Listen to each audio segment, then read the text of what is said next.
함께 기도하고 금요 집회를 시작하도록 하겠습니다.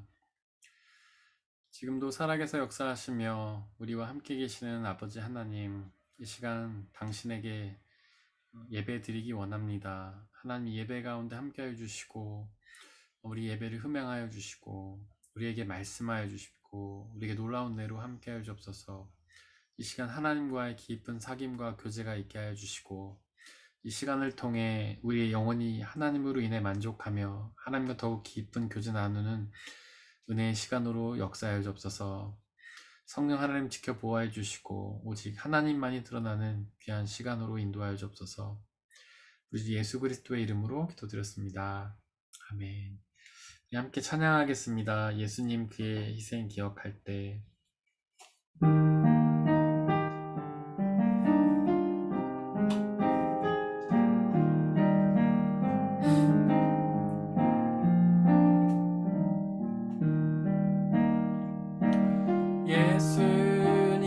예수님 그의 희생 기억할 때 자기 몸 버려 죽으신 주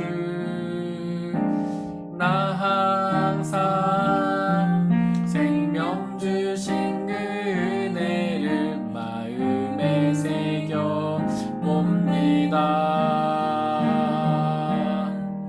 마음에 새겨 봅니다. 예수님 그 희생 기억할 때 예수님 그의 희생 기억할 때 자기 몸 버려 죽으신 주 나 항상 생명 주신 그 은혜를 마음에 새겨 봅니다. 마음에 새겨 봅니다. 주 달리신 십자가를 내가 볼 때 주님의 자비 내 마음을 겸손케 해 주께 감사하며 내 생명 주께 드리네. 주 달리신 십자가를 내가 볼 때 주 달리신 십자가를 내가 볼 때 주님의 자비 내 마음을 겸손케 해 주께 감사하며 내 생명 주께 드리네. 이제는 저 높은 곳에 앉으신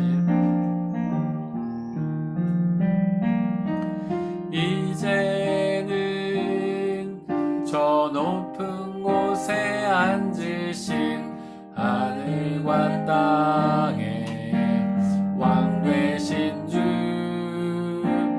나 이제 놀라운 구원의 은혜 높여 찬양하리라.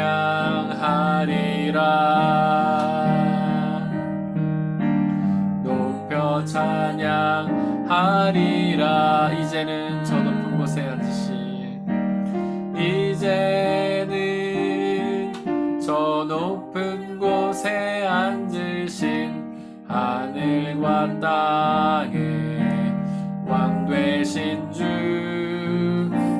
나 이제 놀라운 구원의 은혜 높여 찬양하리라.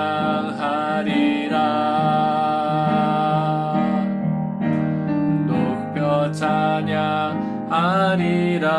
주 달리신 십자가를 내가 볼 때 주 달리신 십자가를 내가 볼 때 주님의 자비 내 마음을 겸손케 해 주께 감사하며 내 생명 주께 드리네. 주가 드신 십자가를 주 달리신 십자가를 내가 볼 때 주님의 자비 내 마음을 겸손케 해 주 감사하며 내 생명 주께 드리네. 감사드리리 주의 십자가.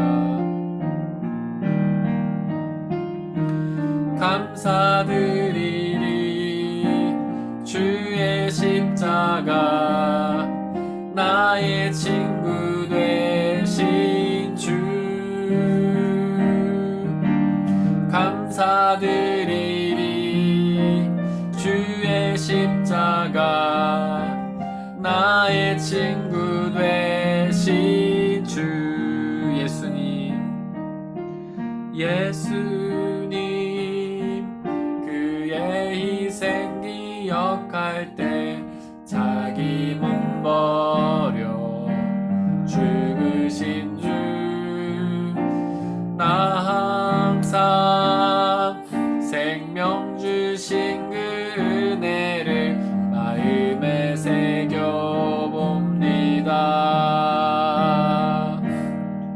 마음에 새겨봅니다.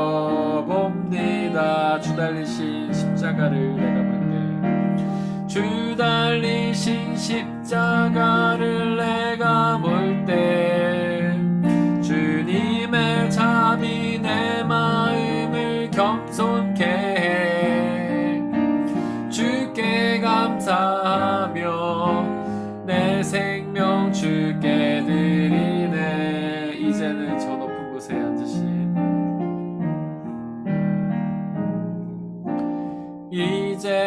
이제는 저 높은 곳에 앉으신 하늘과 땅의 왕 되신 주. 나 이제 놀라운 구원의 은혜 높여 찬양하리라.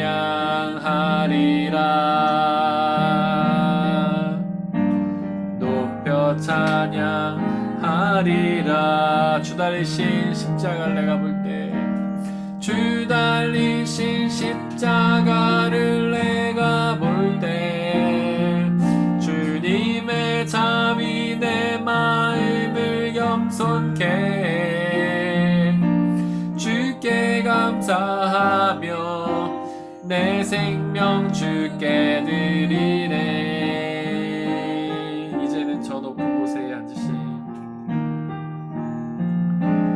이제는 저 높은 곳에 앉으신 하늘과 땅의 왕 되신 주. 나 이제 놀라운 구원의 은혜 높여 찬양하리라.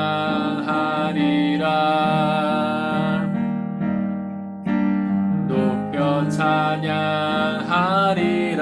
주 달리신 십자가를 내가 볼 때, 주 달리신 십자가를 내가 볼 때, 주님의 자비 내 마음을 겸손케 해.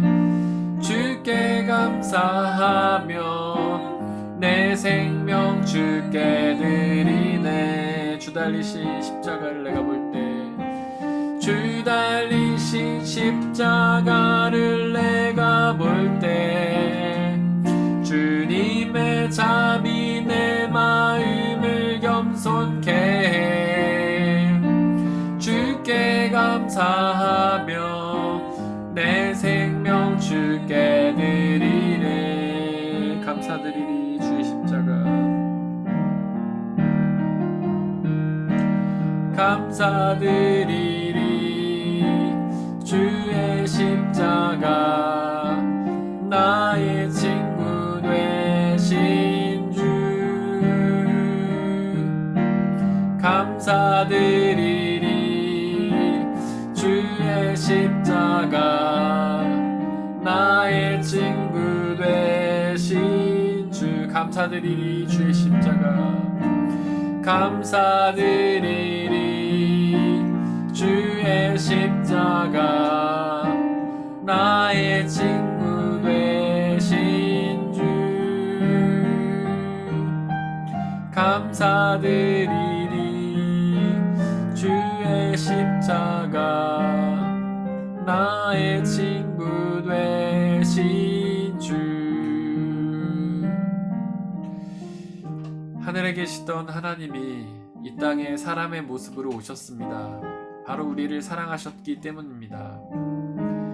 그 하나님의 아들이 이 땅에 오신 것뿐만 아니라 십자가에 매달려 고난을 당하시다가 죽음을 당하셨습니다. 바로 우리를 사랑하셔서 우리의 죄를 용서하시기 위함입니다. 우리가 날마다 그 십자가를 묵상하기를 원합니다.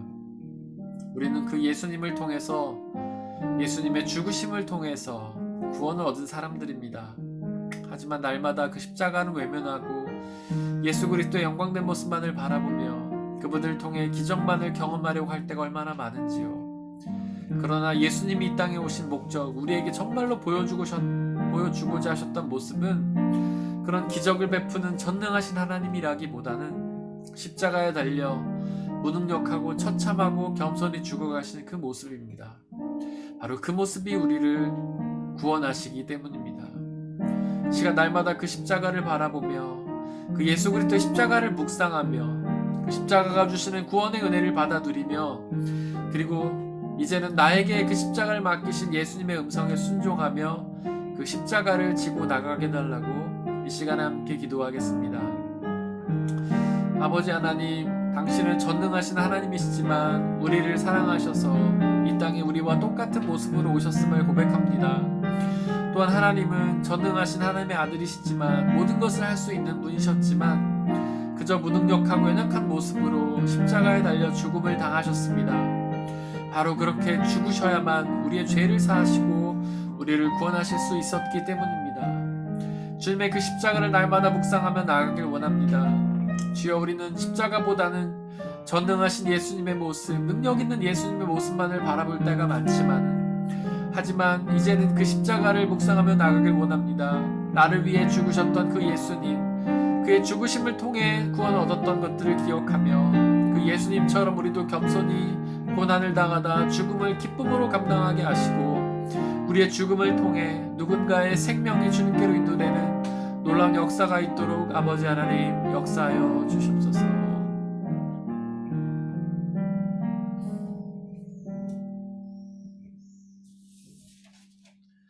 영혼의 햇빛 예수님 찬양하겠습니다.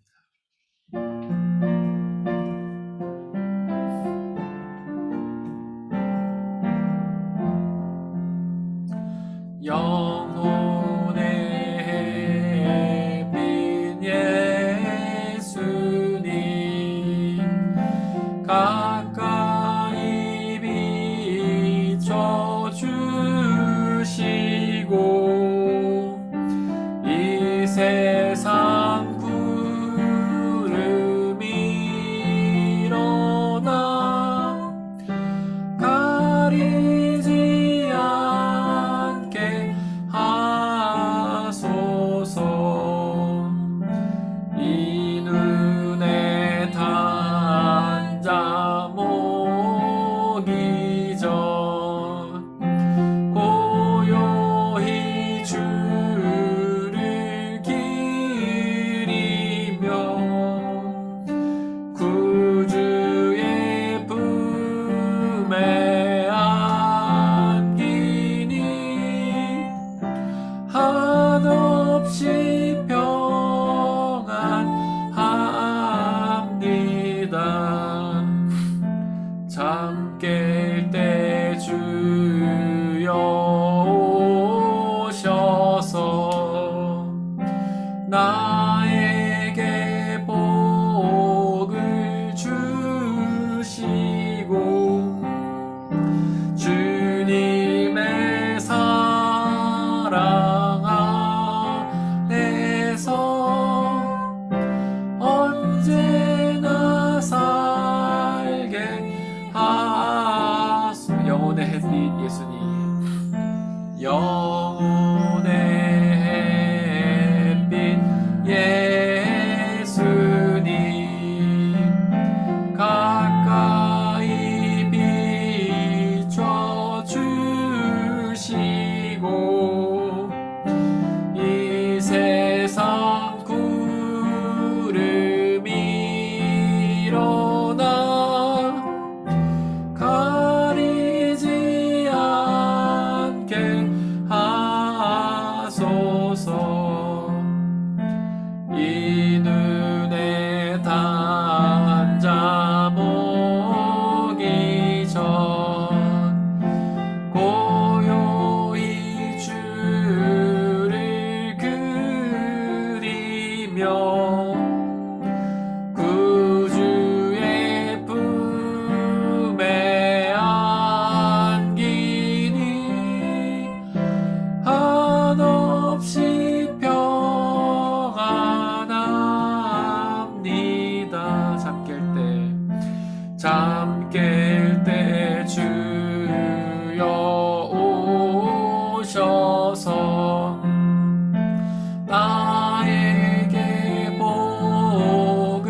말씀하소서. 함께 찬양하겠습니다.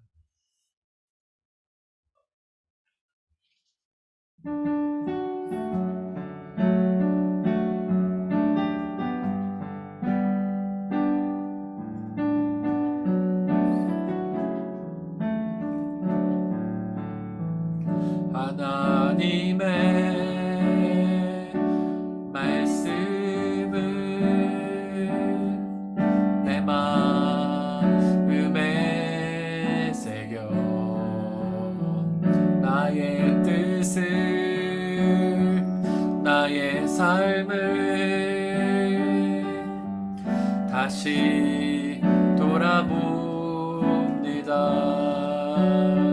주 말씀은 살아계셔 나를 보게 하시고 말씀으로 나의 삶을 인도하여 주소서.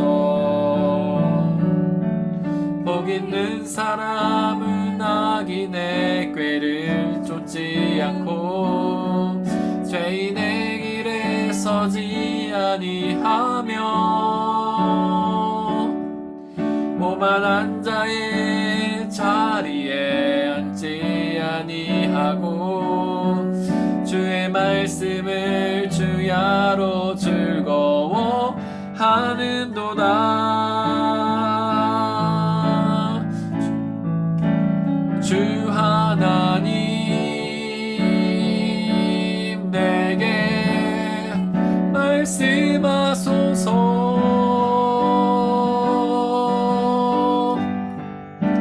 주의 말씀 듣기 나 원합니다. 주 하나님 내게 말씀하시네.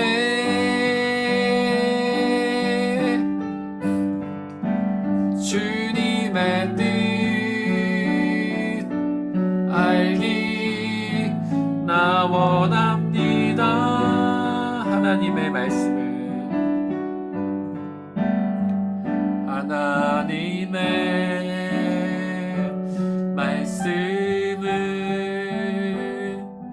내 마음에 새겨 나의 뜻을 나의 삶을 다시 돌아봅니다.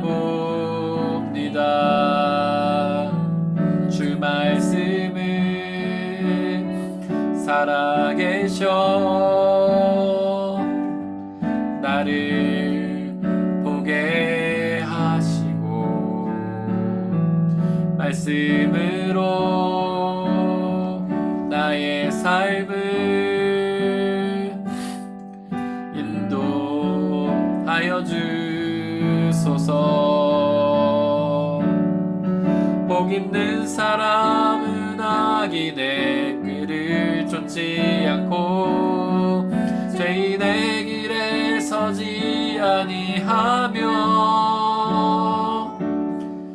오만한 자의 자리에 앉지 아니하고 주의 말씀을 주야로 즐거워하는도다. 주 하나님 내게 말씀하소서.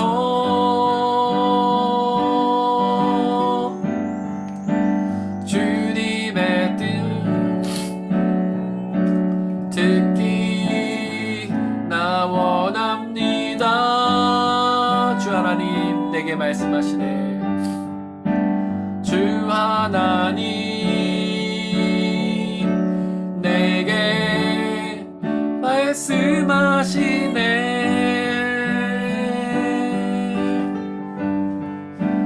주님의 뜻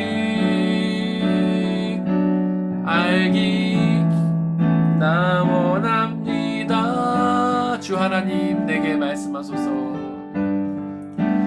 주 하나님 내게 말씀하소서.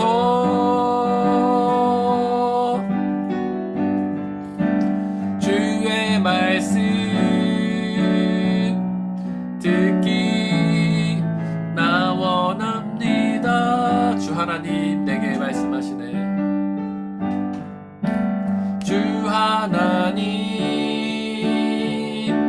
내게 말씀하시네.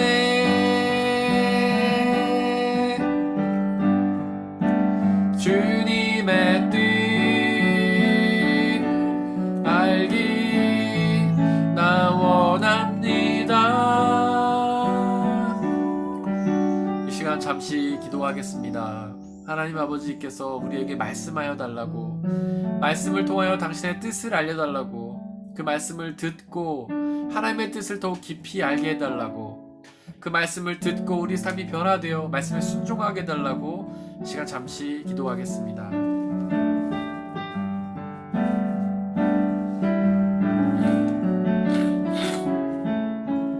아버지 하나님, 이 시간 역사해 주시고 우리가 주님의 말씀을 듣고 순종 나갈 수 있도록 아버지 역사해 주옵소서.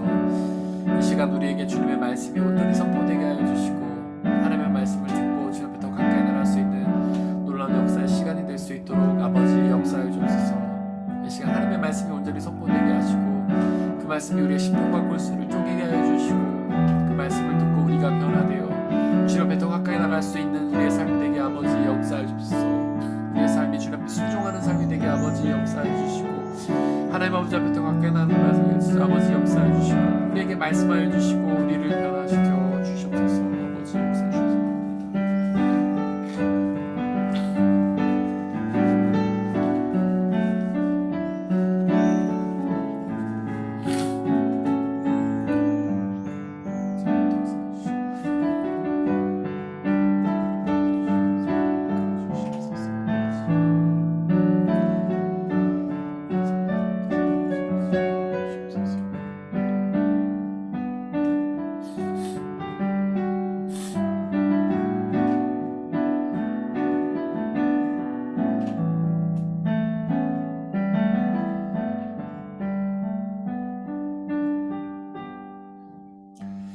사랑의 하나님, 말씀이신 하나님, 말씀으로 역사하신 하나님, 시간 당신의 말씀을 기대합니다. 우리에게 당신의 뜻을 말씀하여 주옵소서. 성령 하나님, 우리를 시간 지켜 보호하여 주시고 오직 하나님의 말씀이 온전히 선포되며 그 말씀이 우리 가운데 심겨지게 하시고 말씀을 방해하는 모든 세력들을 물리쳐 주옵소서. 우리 주 예수 그리스도의 이름으로 기도드렸습니다. 아멘. 계속해서 욥기 32장 14절을 살펴보려고 합니다. 저희가 계속해서 지금 엘리후라는 사람의 이야기에 대해서 나누고 있는데요. 엘리후는 이제 그 새 친구 앞에서 나왔던 새 친구와 다르게 또 새롭게 등장해서 욥의 고난을 나름대로 자기가 판단하고 또 정죄하는 그런 일을 하고 있습니다. 지금 14절부터 저희가 나누려고 하는데 14절에서 그 엘리후가 이렇게 말을 합니다. 욥 어른이 나에게 직접 말을 걸어온 것이 아니므로 나는 세 분께서 말씀하신 것과는 다른 방식으로 욥 어른께 대답하겠습니다. 이렇게 엘리후가 말을 해요. 다른 방식이라고 지금 표현이 되어 있는데 방식이라고 하면 뭐 방법 같은 느낌이잖아요. 근데 사실 제가 지난 시간에도 좀 말씀드렸지만 이 엘리후의 부분은 앞에 나오는 새 친구의 부분과는 굉장히 내용이 좀 달라요. 그러니까 내용만 다른 게 아니라 서술 방식이 굉장히 다릅니다. 그래서 앞에는 굉장히 논리적이고 그 욥의 그 새 친구가 욥의 문제에 대해서 이야기하는 것이 굉장히 논리정연하고 굉장히 잘 짜여져 있는 문학작품 같은 느낌이에요. 근데 이 엘리후가 등장 부분은요, 이제 좀만 살펴보면 아시겠지만 굉장히 산만합니다. 한 말 또 하고 반복된 말이 또 나오고, 그래서 앞에 나왔던 그 새 친구들과는 전혀 다른 그런 분위기로 진행이 돼요. 그래서 어떤 사람들은 야, 이거는 욥기의 원래 부분이 아닌데 나중에 추가됐다 이렇게 말하는 사람도 있어요. 그런데 이제 뭐 문체도 다르고 어떤 글쓰기 방식도 다르고 표현 방법도 굉장히 다르지만 무엇보다 내용이 굉장히 다릅니다. 그래서 세 친구는 욥이 당하는 고난이 욥의 죄 때문이라고 이야기를 했죠. 욥이 죄를 지어서 지금 고난을 당하고 있는 거라고. 그러니까 얼른 회개하고 주님께로 돌아오라고. 그래야 고난이 멈출 것이다. 이제 그렇게 얘기를 했었죠. 그거를 저희가 사람의 지혜전통에서 그 세 친구들이 따온 이야기라고 말씀드렸어요. 사람의 지혜전통.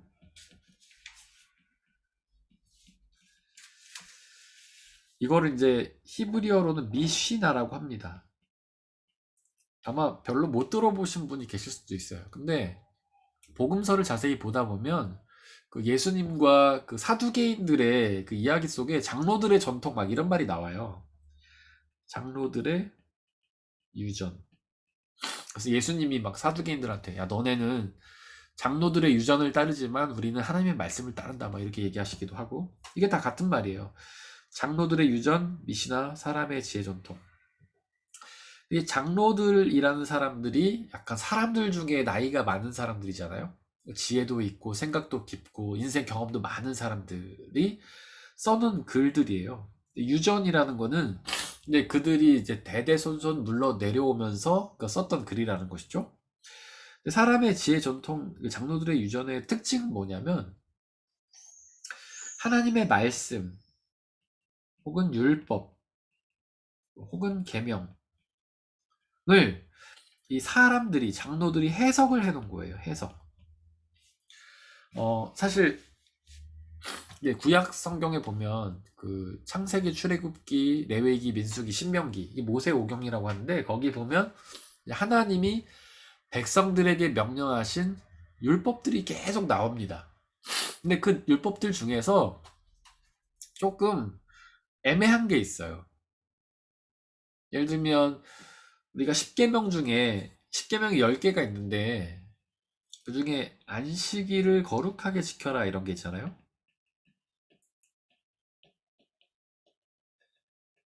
근데 뭘까요? 안식일을 거룩하게 지키라는 게. 근데 성경에는 좀 부연 설명이 나와 있긴 합니다. 안식일을 거룩하게 지키라. 거룩하다는 것은 다르게 지키라는 말이잖아요. 그러니까 평일하고 안식일을 다르게 지키라는 뜻이에요. 근데 평일엔 뭐합니까? 일을 하잖아요, 사람들이. 근데 안식일에는 일을 하지 말아라. 평일에는 일을 했지만 안식일은 평일과는 다르게 일을 하지 말아라. 이렇게 안식일법을 명하고 계세요, 하나님이. 일을 하지 않는 거예요. 쉬는 거예요. 근데 안식일에 일을 하지 말고 쉬어라. 이게 언뜻 들으면 되게 명확한 것 같지만 사실 조금만 생각해보면 애매한 게 굉장히 많아요. 뭐는 일이고 뭐는 쉼일까요? 우리가 이제 안식일에 딱 됐다고 생각해보세요. 그러면 요리하는 거는 일입니까? 아닙니까? 쉬는 건가요? 뭐 많이 걸으면 일하는 건가요? 쉬는 건가요? 이게 애매하잖아요. 그래서 이 사람들의 지혜 전통, 장로들이 이거를 해석을 해놓은 거예요. 그것을 사람의 지혜 전통이라고 합니다. 그래서 안식일을 거룩하게 지켜라. 이거를 가지고 뭐 제가 기억할 때는 300 몇 개인가로 그 해석을 했어요. 그리고 율법 전체를 713개인가로 해석을 해놨어요. 그러니까 예를 들면 안식일법에 뭐가 쉬는 것이고 뭐가 일을 하는 것인지 세세하게 다 적어놨어요. 그래서 유대인들은요 요리하는 게 일하는 겁니다. 그래서 유대인들은 안식일에 요리하지 않아요. 우리 여성분들 할렐루야죠. 예, 여러분들이 유대인이었다면 주일에 요리하지 않습니다. 그래서 주일에 어떻게 되냐면 이제 토요일, 그러니까 그분들은 안식일이 토요일이니까 그리고 그분들은 오후에 하루가 시작이 돼요. 그러니까 우리가 말하는 토요일 오후부터 안식일이 시작돼요. 금요일 오후부터 안식일이 시작될 겁니다. 금요일 오후부터 안식일이 시작돼서 우리가 생각하는 토요일 점심때까지 지금 잠깐 헷갈리는데 그런 걸로 제가 기억을 하고 있습니다. 그럼 그 전에 금요일 오전에 요리를 막 다 해놓는 거예요. 그리고 금요일 오후부터 그 다음날 오전까지는 그냥 먹기만 하는 거죠. 근데 재밌는 현상은 이 안식일에 유대인들의 식당들이 다 대박 난다고 합니다. 사람들이 요리 안 하고 다 와서 사 먹는다고 해요. 그리고 뭐가 일이냐면 불을 켜거나 꺼는 거는 일이에요. 그래서 전등불을 켜지도 못하고 끄지도 못해요. 그래서 안식일 전날 되잖아요. 그럼 사람들이 다 불을 켜고 자요. 다음날 되면 불을 못 켜니까. 그러니까 되게 밝게 입고 자는 거죠. 그리고 뭔가 이렇게 전기를 발생하게 하는 버튼을 누르면 안 돼요. 그래서 엘리베이터도 탔을 때 버튼을 누르면 안 돼요. 그래서 안식일에는 엘리베이터가 전층에 닿습니다. 만약에 10층짜리 건물이면 1층부터 10층까지 엘리베이터가 다 쓰는 거예요. 네. 하여튼 그런 식으로 세부 사항을 해놓고 그렇게 해놓은 게 장로들의 유전이에요. 사람들의 지혜 전통이에요. 근데 이런 것 속에는 이제 세상 사람들이 세상을 살아가는 지혜들도 그 안에 들어있는데 그 중에 하나가 이제 인과응보죠. 권선징악, 행위화복. 이게 이제 세 친구들의 이야기였어요. 그 세 친구들은 이 장로들의 유전 중에서도 인광부, 권선징악, 행위화복에 대해서 이야기를 했어요. 그래서 계속해서 요반테 당신 죄를 지어서 지금 고난을 당하는 것이다. 빨리 회개하고 돌아와야 고난이 멈춘다. 계속해서 그렇게 세 친구들이 말하죠. 근데 이 엘리후라는 친구는요, 자기가 다른 방식으로 말을 한다고 했잖아요. 다른 내용으로 말을 한다고 했잖아요. 그래서 엘리후는 이 권선징악, 인광보, 행위회복에 대해서 말하지 않아요. 이 엘리후는 욥의 고난을 보고 당신 죄를 져서 고난 당하는 겁니다 라고 말하지 않습니다. 다른 이야기를 해요. 근데 그 자세한 내용은 제가 나중에 또 설명을 드리겠고요. 그럼에도 불구하고 다른 내용을 말하지만 엘리후는 사람의 지혜 전통 안에 갇혀서 이야기를 합니다. 어쩔 수 없어요. 엘리후라는 이 사람이 어려서부터 유대인이었기 때문에 유대인의 교육을 받았을 거 아닙니까? 사람의 지혜 전통을 계속 배워온 거예요. 1차적으로 말씀을 배워왔겠지만 2차적으로 이 말씀의 해석, 사람들의 해석인 사람의 지혜 전통을 배웠던 겁니다. 그러니까 이 엘리후도 어쩔 수 없이 이 사람의 지혜 전통 안에 갇힐 수밖에 없었던 거죠. 그래서 자기 딴에는 나름대로는 뭔가 이렇게 그 새 친구가 다른 이야기를 하는 것처럼 생각을 했지만 실제로는 사람의 지혜 전통 안에 갇힌 말을 할 수밖에 없었던 거예요. 그리고 자신이 어쩌면 사람의 지혜 전통 안에 갇혀 있는 것도 모른 채 그냥 거기서 배운 지혜를 가지고 욥을 정죄하는 일을 했었을 겁니다. 요즘 철학계에 구조주의라는 게 있어요. 구조주의 들어보셨는지 모르겠어요. 대표적인 학자로는 뭐 푸코라는 사람도 있고 롤랑 바르트라는 사람도 있고 뭐 그다음에 데리다라는 사람도 있고 등등등. 근데 이 구조주의라는 게 뭐냐면 그냥 쉽게 말해서 사람이 사고를 할 때 그 사람이 같이 태어나서 자란 그 구조에 영향을 받는다는 거예요. 그러니까 예를 들면 저라는 사람은 대한민국에서 태어나서 30년 가까이 거기 살았으니까 대한민국의 구조 안에서 교육을 받고 영향받고 자란 겁니다. 그래서 저는 한국인의 사고를 벗어나지를 못하는 거예요. 또 저는 교회라는 구조 안에서 자랐어요. 교회라는 구조 안에서 자라면서 교회 안에 문화를 배우고 언어를 배우고 풍습을 배웠죠. 그러니까 그 교회의 영향을 받게 된 겁니다. 근데 저는 그래도 한국에서만 사는 사람하고는 좀 다른 사고를 하겠죠. 왜냐하면 저는 한국을 떠나서 미국에서 한 3년 정도 살았잖아요. 그럼 미국이라는 구조 안에서 그 안에서 구조를 또 배운 거예요. 뭐 사실 이제 구체적으로 말하면 제가 미국을 경험했다기보다는 미국 안에 있는 한인 사회를 경험한 거라고 할 수 있죠. 근데 그들도 한국인 사람들과 그 사고 구조 굉장히 달라요. 근데 저는 또 이제 독일에 와갖고 한 10년 넘게 살았으니까 이 안에서 또 새로운 구조 안에서 배우죠. 근데 어쨌거나 이 구조주의라는 것은 사람의 사고방식은 우리가 속해 있는 구조 안에서 형성이 된다는 거예요. 근데 이제 이 구조주의의 시작은 사실 소시르라는 언어학자로부터 시작이 됐거든요. 그러니까 우리가 쓰는 말이 우리가 태어난 구조에 영향을 받는다는 거예요. 그리고 그 말로 인해서 우리의 생각이 지배를 받고 행동이 지배를 받는데 이게 구조주의입니다. 그래서 우리가 말을 쓴다는 거는 굉장히 중요한 거예요. 그 말 자체가 우리의 구조를 보여주기도 하고 우리가 우리의 성격이나 이런 걸 보여주기도 하는 거죠. 그런데 우리 말이 이 구조에 영향을 받을 수밖에 없는 거잖아요. 우리의 말과 생각이. 그러니까 우리가 뭔가 내 생각이라고 생각하고 말하는 게 사실은요, 내 생각이 아니라는 거예요. 그 구조에서 형성된 생각이라는 거예요. 내가 속해 있는 구조에서 여러 가지 어떤 영향을 받으면서 내 생각이 형성되고 그로 인해 말로 하게 된다는 것이죠. 그래서 엘리후라는 사람이 자기는 자기 딴에는 내가 뭔가 생각을 해내가지고 저 욥의 고난에 대해서 판단하고 얘기하는 것처럼 생각했지만 사실은 이 구조, 자기가 속해 있던 구조 속에서 형성된 생각을 가지고 욥을 판단하고 정죄했던 거예요. 유대인이라는 구조, 그 다음에 사람의 지혜 전통이라는 구조, 말씀이라는 구조. 이런 것을 인식하지 못하면요, 자기 생각이 막 옳다고 생각하고 그냥 다 말해버리는 거예요. 근데 이 구조 안에 있음을 인식하면 우리는 뭘 깨닫게 되냐면, 아, 내가 속한 구조 외에 또 다른 구조가 있구나. 우리의 생각이 열리는 거예요. 구조를 인식하지 못하면 그냥 내 생각이 절대 진리라고 생각하고 남들에게 막 정죄하는 거죠. 야, 내 말이 진실이야. 내 말이 사실이야. 너는 내 말대로 해야 돼. 내 평가가 정말이야. 절대적이야.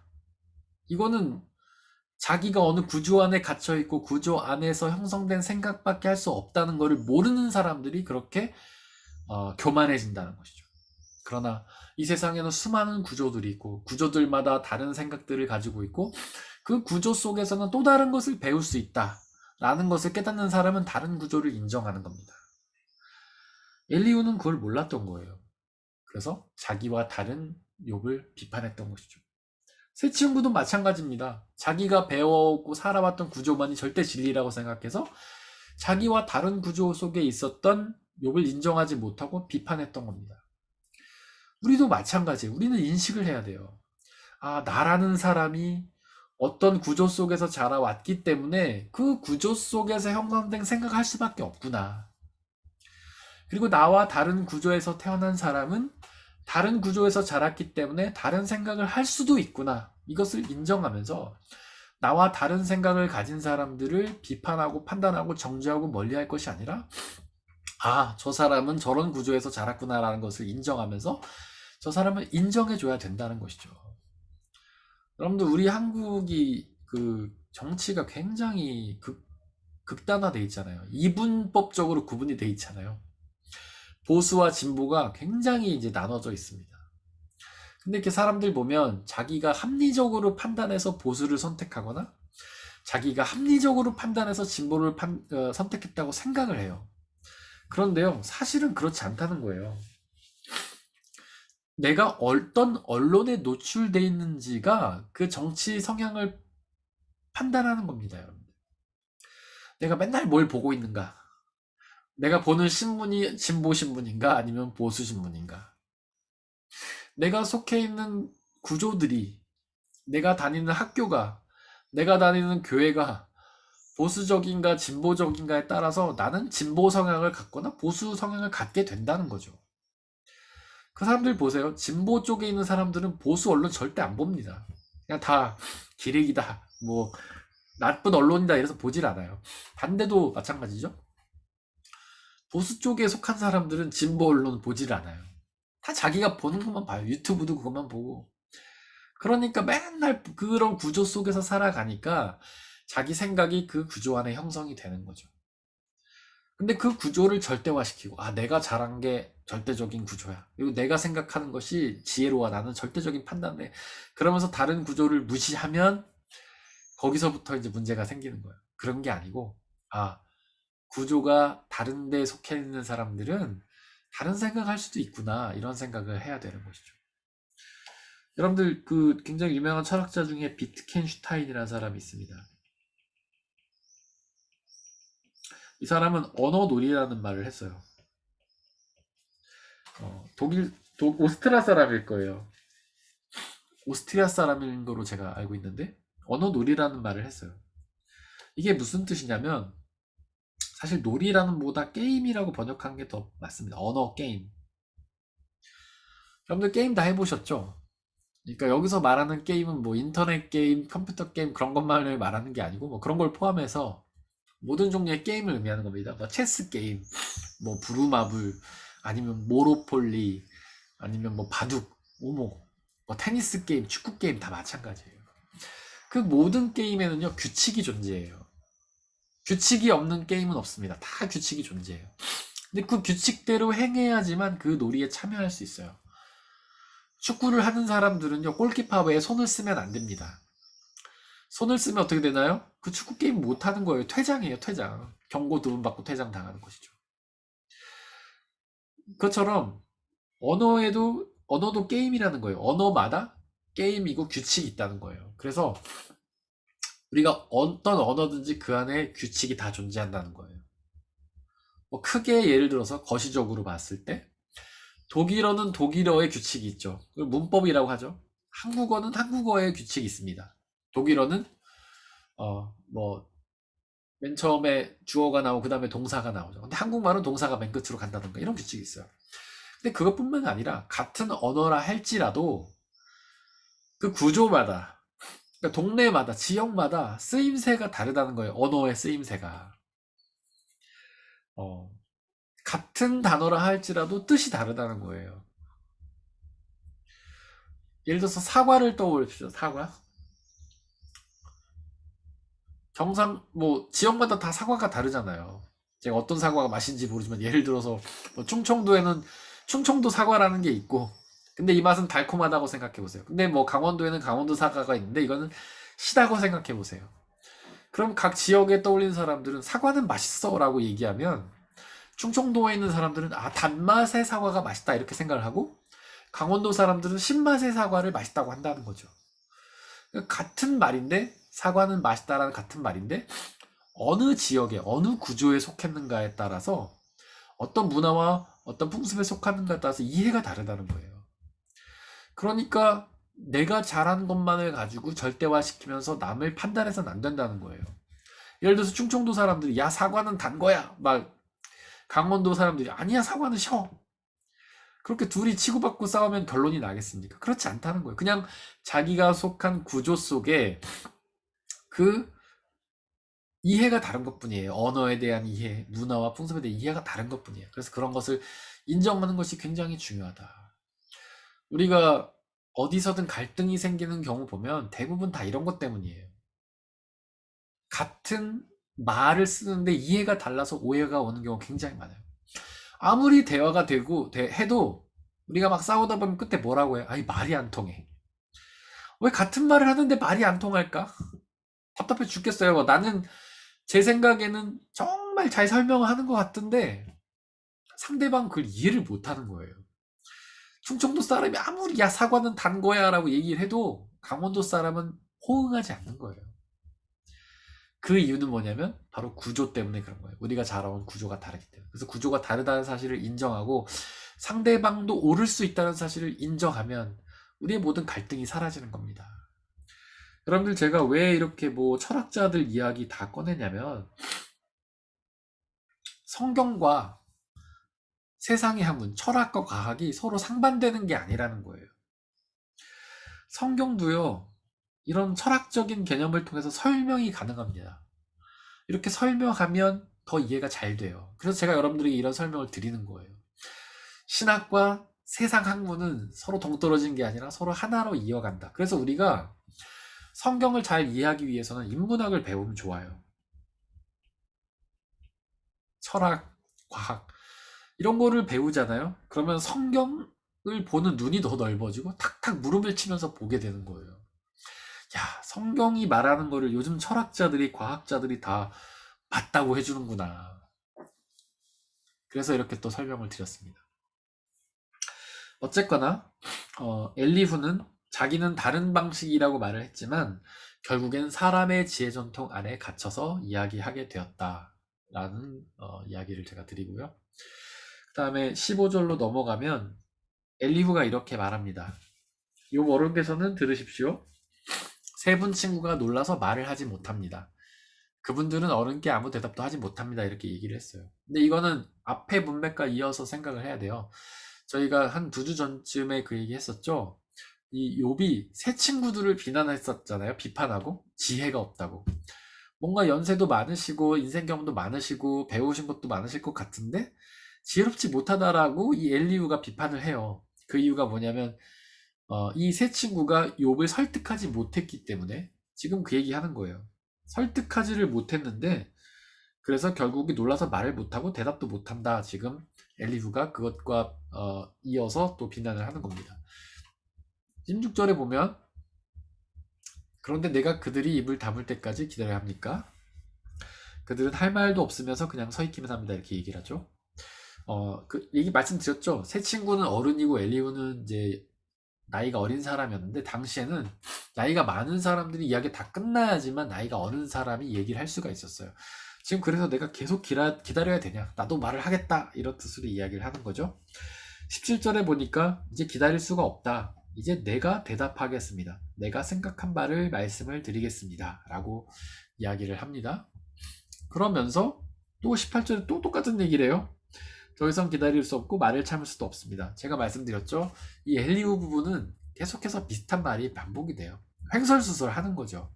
논리적이지 않고 굉장히 이제 반복돼서 말을 하고 근데 이제 말은 실제로 그렇게 할 수 있는데 기록도 그렇게 했다는 걸 보면 이 책이 앞에 부분과 너무 다르다. 우리가 그런 것들을 이제 생각할 수 있습니다.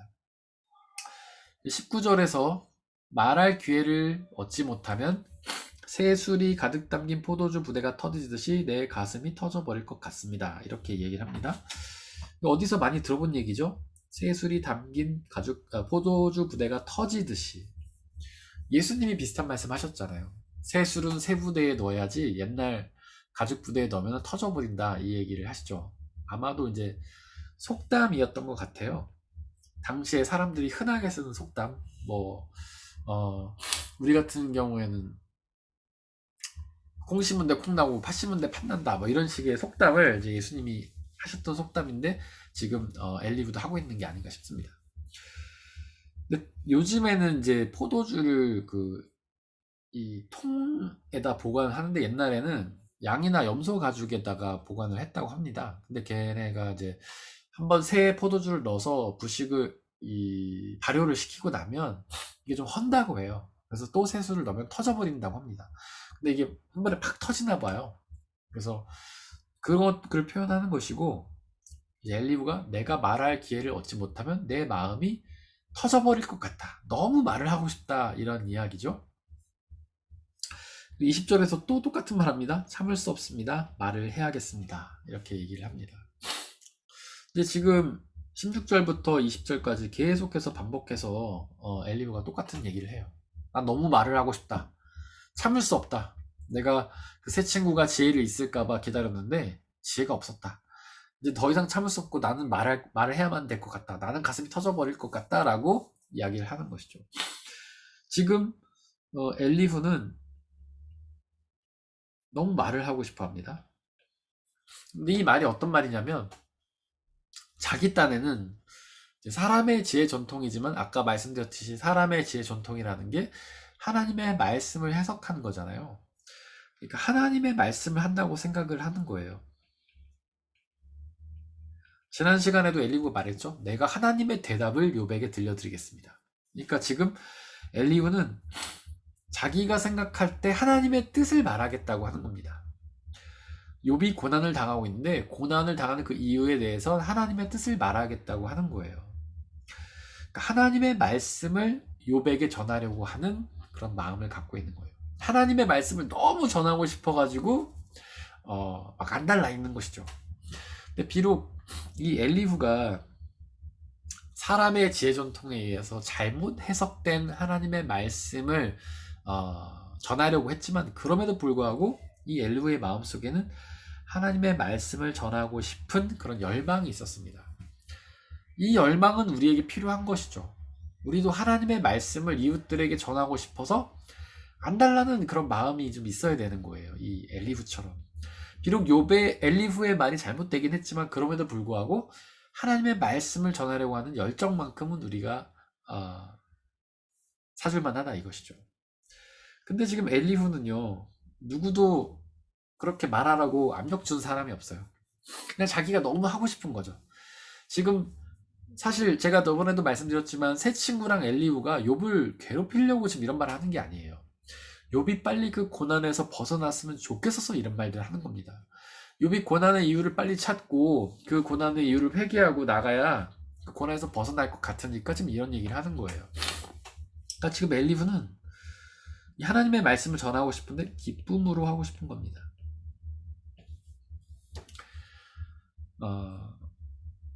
기쁨과 자유로 하는 것이죠. 누구도 시킨 적이 없는데 자기가 나서서 기쁜 마음으로 하는 것이죠.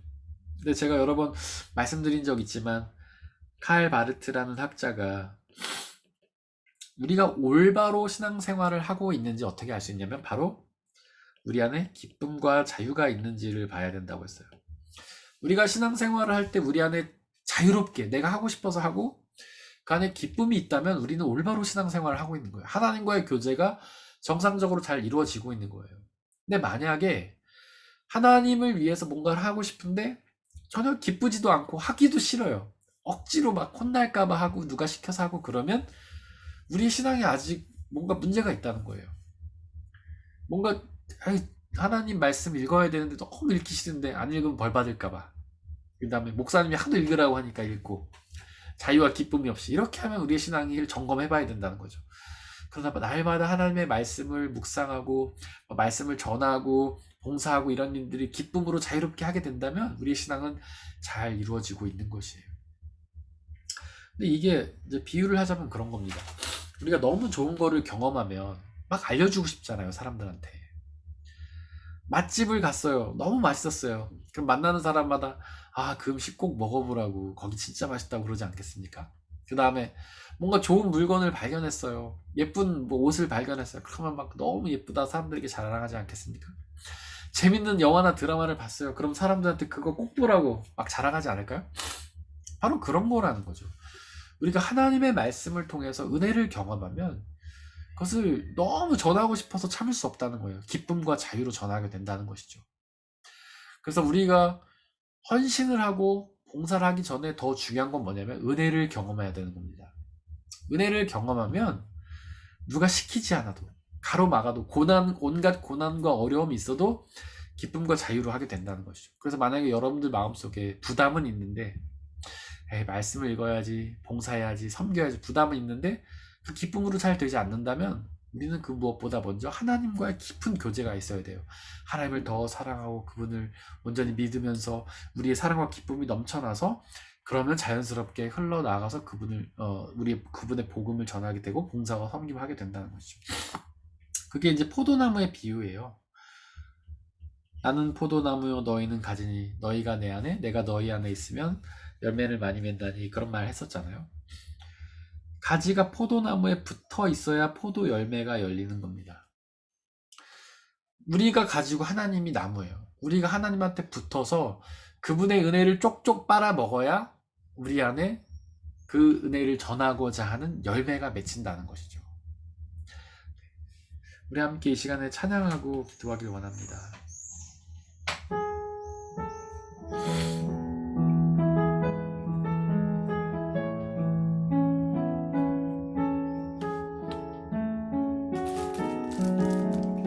내게로부터 눈을 들어 주를 보기 시작할 때 주의 일을 보겠네. 내 작은 마음 돌이키사 하늘에 꿈꾸게 하네. 주님을 볼 때 모든 시선을 주님께 드리고 살아계신 하나님을 느낄 때 내 삶은 주의 역사가 되고 하나님이 일하기 시작하네. 성령이 나를 변화시켜 나를 변화시켜 모든 두려움 사라질 때 주의 일을 보겠네. 황폐한 땅 한가운데서 주님만을 알게 되리.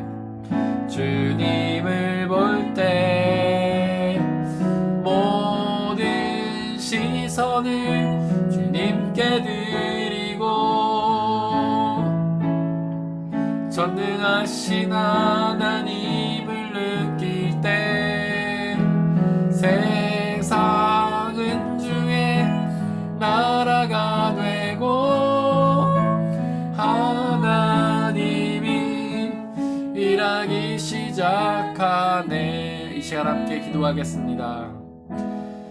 하나님이 아닌 곳에 두었던 우리의 모든 마음과 시선들을 주님께로 돌리기 원합니다. 오직 주님께로 우리의 모든 시선을 고정하고 그분의 은혜를 사모하며 그분의 말씀을 사모하며 우리가 그분의 말씀과 은혜와 사랑에 완전히 젖어서 그 사랑과 은혜로 기뻐하고 행복해하게 하시고 그것을 기쁨과 자유로 우리의 이웃들에게 하나님의 말씀을 온전히 전하며 나가게 달라고 이 시간에 함께 기도하겠습니다. 아버지 하나님, 우리가 먼저 우리의 모든 시선과 마음을 주님께로 돌리기 원합니다. 아버지 하나님을 온전히 사랑하고 주님께 우리의 마음과 뜻과 정성을 모으고 주님이 주시는 온전한 은혜를 우리가 경험할 수 있도록 아버지 역사해 주옵소서. 그 은혜와 사랑을 우리가 온전히 경험하여 그 은혜와 사랑에 겨워서 넘쳐서 그 은혜와 사랑을 우리의 이웃들에게 기쁨과 자유로 전하는 삶 살아갈 수 있도록 아버지 역사해 주옵소서. 하나님의 말씀을 생각하면 늘 마음이 무겁고 부담을 느꼈던 우리의 마음들을 하나님께서 헤아려 주시고 우리에게 성령의 충만함을 통해 당신의 은혜와 능력을 온전히 알려주시고 우리의 마음이 하나님의 사랑과 은혜로 가득 차서 그 사랑과 은혜를 우리의 이웃들에게 나누는 삶을 살 수 있도록 아버지 역사해 주옵소서. 성령 하나님, 우리 성도들의 삶 가운데 늘 함께하여 주시고 우리를 하나님으로 채워주시고 하나님만 바라보며 의지하며 나가게 하시고 하나님의 은혜에서 기뻐하며 자유하며 살아가게 하시고 이 힘든 세상을 주님 주신 은혜로 잘 이기며 나아갈 수 있도록 아버지 역사해 주시고 은혜 내려 주시옵소서.